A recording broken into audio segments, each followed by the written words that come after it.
Pourquoi la Russie, en août 2007, a-t-elle planté un drapeau par 4000 mètres de fond sous la banquise arctique?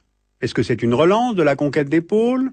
Est-ce lié à la fonte de la banquise? Ou bien l'enjeu est-il ailleurs? Voici les régions arctiques vues en projection polaire. Au centre de cette région, l'océan glacial arctique. L'Arctique, en effet, est une mer qui est en grande partie gelée, dont l'extension varie entre l'été et l'hiver. Et l'impact du réchauffement climatique se fait sentir là, plus qu'ailleurs dans le monde. Depuis une trentaine d'années, en effet, on a constaté que la banquise d'été ne cesse de diminuer en superficie, en épaisseur, tout comme la durée de sa présence, c'est-à-dire entre l'embâcle et la débâcle. Par exemple, en septembre 2005, elle couvrait plus de 5 millions de kilomètres carrés, mais 2 ans après, en septembre 2007, elle n'en couvrait plus que 4 millions de kilomètres carrés à peu près. Alors le phénomène s'accélère, et certains scientifiques estiment que la banquise estivale pourrait avoir disparu en 2020. Disparu. Parallèlement, on constate que plusieurs États riverains de l'Arctique, les États-Unis, le Canada, le Danemark qui est souverain sur le Groenland, la Norvège, la Russie, s'intéressent de plus en plus à cette région qui est riche en ressources, et ce, d'autant plus que la fonte va rendre l'accès plus facile. Des mines de diamants, argent, zinc, plomb sont exploités dans l'Arctique canadien, du nickel, de l'uranium dans le nord de la Russie, du fer en Scandinavie, du pétrole au large du Groenland, des poches de gaz en mer de Barents et de Kara, des gisements d'hydrocarbures dans le delta du Mackenzie ou encore celui de Shockman qui est déjà en exploitation. Et l'Alaska américain assure déjà 16% de la production pétrolière des États-Unis.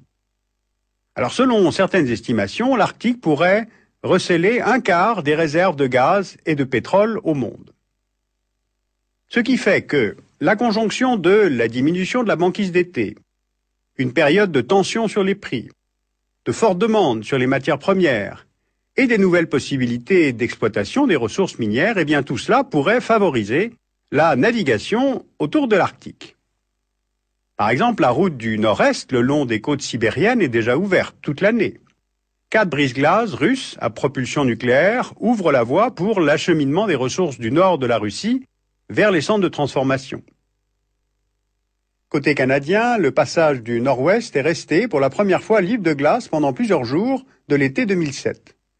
Il pourrait devenir une nouvelle route maritime internationale, car il réduirait les distances entre l'Europe et l'Asie. Le Canada a annoncé en 2007 la construction d'un port en eau profonde sur la pointe de la terre de Baffin et une base militaire à Resolute Bay, c'est-à-dire sur le passage du nord-ouest. Alors cette nouvelle donne climatique change d'ores et déjà les enjeux économiques et stratégiques. Après avoir délimité des zones économiques exclusives, c'est-à-dire les ZEE, sur l'océan Arctique, conformément à la convention de Montego Bay sur le droit de la mer, certains États qui anticipent la fonte de la banquise revendiquent une partie des eaux internationales autour du pôle Nord. Alors changeons d'échelle et faisons un petit peu de droit. Sur ce planisphère, voici les 195 États du monde et la limite de leur zone économique exclusive, les ZEE, d'une largeur de 200 000 nautiques. À l'intérieur de ces ZEE, les États riverains peuvent exploiter les ressources qui se trouvent dans l'eau, sur les fonds marins et sous-marins, c'est-à-dire poissons, gaz, pétrole. L'extension de ces ZEE correspond à peu près au plateau continental, c'est-à-dire le prolongement sous la mer de la masse terrestre de l'État côtier. Et quand ce plateau va plus loin, ce qui est souvent le cas, l'État peut en revendiquer la souveraineté, mais dans la limite de 150 000. Alors pour cela, il faut préparer un dossier géologique et juridique qui justifie cette revendication auprès de la Commission des limites du plateau continental des Nations Unies. Eh bien, c'est exactement ce qu'a fait la Russie en décembre 2001 pour appuyer ses revendications sur l'Arctique. Cet organe des Nations Unies, qui se fonde sur des arguments géologiques, n'a pas été convaincu par le dossier russe et a demandé que soient fournies des données complémentaires. On voit sur la carte la ZEE de la Russie en Arctique. Puis maintenant, voici la zone revendiquée par Moscou. Eh bien, la revendication russe a été exprimée de façon extrêmement spectaculaire en août 2007 par Moscou. Voici précisément le lieu où une équipe scientifique russe plante, avec un sous-marin, un drapeau en titane par 4000 mètres de fond dans l'océan glacial arctique pour bien affirmer que ceci est russe. C'est au niveau du pôle Nord, sur la dorsale Lomonosov, une chaîne de montagnes sous-marines. Alors ce coup médiatique, qui a été docilement relayé par la presse occidentale, n'est pas que symbolique. Il sert à renforcer la revendication russe sur l'océan Arctique, qui s'étend jusqu'au pôle Nord, sauf que la Russie doit prouver que ces dorsales sont le prolongement du plateau continental, ce que contestent les États-Unis, qui considèrent qu'il s'agit en fait d'une dorsale océanique, qui n'est pas, selon le droit de la mer, susceptible d'appropriation. Alors la Russie n'est pas seule en cause, car le partage de l'Arctique n'est pas terminé. À la suite de la Russie, le Danemark, le Canada ont lancé des campagnes de recherche communes pour vérifier s'ils peuvent revendiquer l'extension de leur plateau continental en s'appuyant également sur la dorsale Lomonosov au large du Groenland et de l'île d'Ellesmere.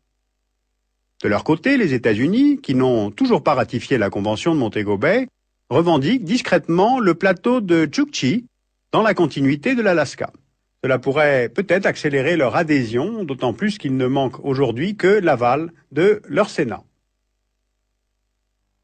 Début 2007, au moins 10 États ont déposé un dossier de revendication. Le Brésil, qui revendique une zone de 900 000 km² sur sa façade Caraïbe, entre la frontière de la Guyane française et Fortaleza, et sur sa façade atlantique, entre l'Uruguay et les îles Trinidad et Martin Vaz. Le Mexique émet une revendication dans le golfe du Mexique. L'Australie, qui revendique des zones autour de sa ZE et de ses dépendances, et même autour de l'Antarctique, où pourtant les revendications territoriales ont été gelées par le traité de Washington en 1959. La Nouvelle-Zélande, qui revendique des zones situées sur le pourtour de son territoire. En Europe, on a la demande de la Norvège qui concerne 3 zones dans l'Atlantique Nord, qui sont également revendiquées par la Russie, l'Islande, le Danemark. L'Irlande revendique la plaine abyssale de Porcupine, et avec la France, la Grande-Bretagne et l'Espagne, elle a fait une demande conjointe pour le plateau continental de la mer Celtique et le golfe de Gascogne.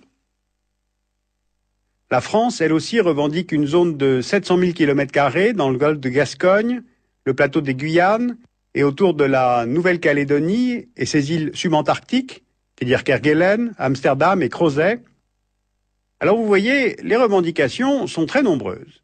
Et cette bousculade s'explique par le fait que les États qui ont signé avant 1999 la Convention de Montego Bay ont jusqu'à mai 2009 pour exprimer toutes leurs revendications. D'ici 2009, la Commission du plateau continental des Nations Unies attend le dépôt de plusieurs dizaines de dossiers. Elle estime que 30 à 60 États vont vouloir étendre leur plateau continental. Le nombre est incertain parce qu'on manque de données scientifiques précises sur la plupart des fonds marins. La constitution des dossiers est coûteuse, elle demande la mobilisation de moyens importants pour les mesures, notamment des navires océanographiques.